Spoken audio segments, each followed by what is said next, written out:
First of all, we'd like to meet you. Hassan Achimugu is my name. Preacher by calling, lecturer by profession. Thank you. Sir, we would like to know some of the prices you paid while on this campus, because we understand that you are a graduate of this campus. Some of the prices you paid and the sacrifices you made while you were on this campus. If you talk of prices, I think only one price has been paid, and that is the one Christ paid.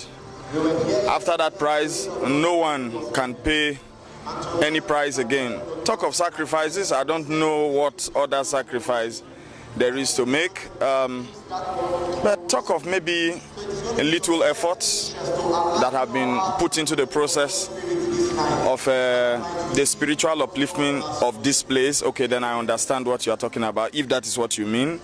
Okay, prayer. The foundation of greatness is prayer. If Jesus prayed, nobody is insulated from prayer. He had sufficient credentials never to pray, but yet he prayed. So one of the first things we were convinced we should do on campus here was that we prayed. And when I said we prayed, I really mean that we prayed. We cancelled lectures to pray. We left this environment, the school environment, for days, for weeks, to plead with the Lord for this place. We moved around this campus, declaring a spiritual state of emergency. Many nights, many nights. And as I recall this, I also remember Pastor Temojo Haruna. If anybody prayed on this campus, I should appoint him the first person. At where we later got to know was the powerhouse. People rose to call the place the powerhouse, not because the school generator was there. They called that place the powerhouse because we took solace in that place to pray. And I remember as NIFES president, as a sitting president, I will not go to fellowship, remaining in that place to pray, because there was nothing I was going to be doing as a president that other people were not present to do. If it is to announce who the speaker was going to be, there were many people that could do that. But prayer is an endangered species. Not too many people are ready to pray. There are more books on prayer than people pray. There are more sermons on prayer than people actually pray. So we decided to pray. Sitting in that place, lying in that place, we prayed. When we made that place our second home, people bought mats and dropped there for us, pitying us. They said, at least let's have mats here for them. So we arrived at the powerhouse one day to find mats around. There is no bush in this place that never heard our voice. Sometimes we will be coming out, we'll break down in the middle, and there will be again for days. One of my lecturers saw me after coming out of one of those places, and there was a test to be written, and he looked me in the face and said, "Where are you coming from?" I told him, "Somewhere." "Where are you going to?" "Are you not coming to class?" I said, "No, I'm not coming to class. The place I'm coming from, I have to go there." And he looked at me, he said, "What a waste. What a mistake your parents have made. You have the potential to become anything academically, but unfortunately, you will never be." God is no debtor to any man. Today, as I speak to you, I hold a PhD that God gave to me, and that man is my PhD candidate in this school today. So looking back, that is why I don't want to call it a sacrifice, because there is nothing we can do today that Christ has not done more. So if we call ours a sacrifice, what do we call the one of Christ? But there are little strides that he had permitted us, and nothing that was done then and is still being done now that we see as anything. Honestly, it's a privilege. It's a privilege to walk by the side of the Master. It's a privilege to labor alongside him. Maybe that's the very little I'll have to say. Thank you. Thank you, sir.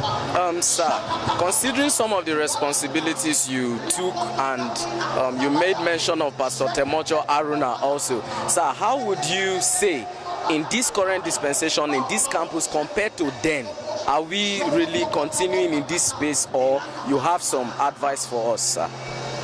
Okay, that's all right. I will go on straight to offer advice. Because as long as we are on this side of eternity, no one can estimate who has done more. I cannot stand here today and tell you that my generation did more than this generation, because I'm not the laurel giver. When we all leave this place, whatever we put on the table is going to be subjected to critical scrutiny. It is at that point we are going to be knowing who did what and why. What if I did what I did out of a wrong motive? What if I was trying to make a name? What if I was carving out fame? So I don't like to talk about that. But what I like to talk about is to advise that whatever has been done in the past is already in the past. The future beckons on us, and today is what we have. We must rise like never before to stand.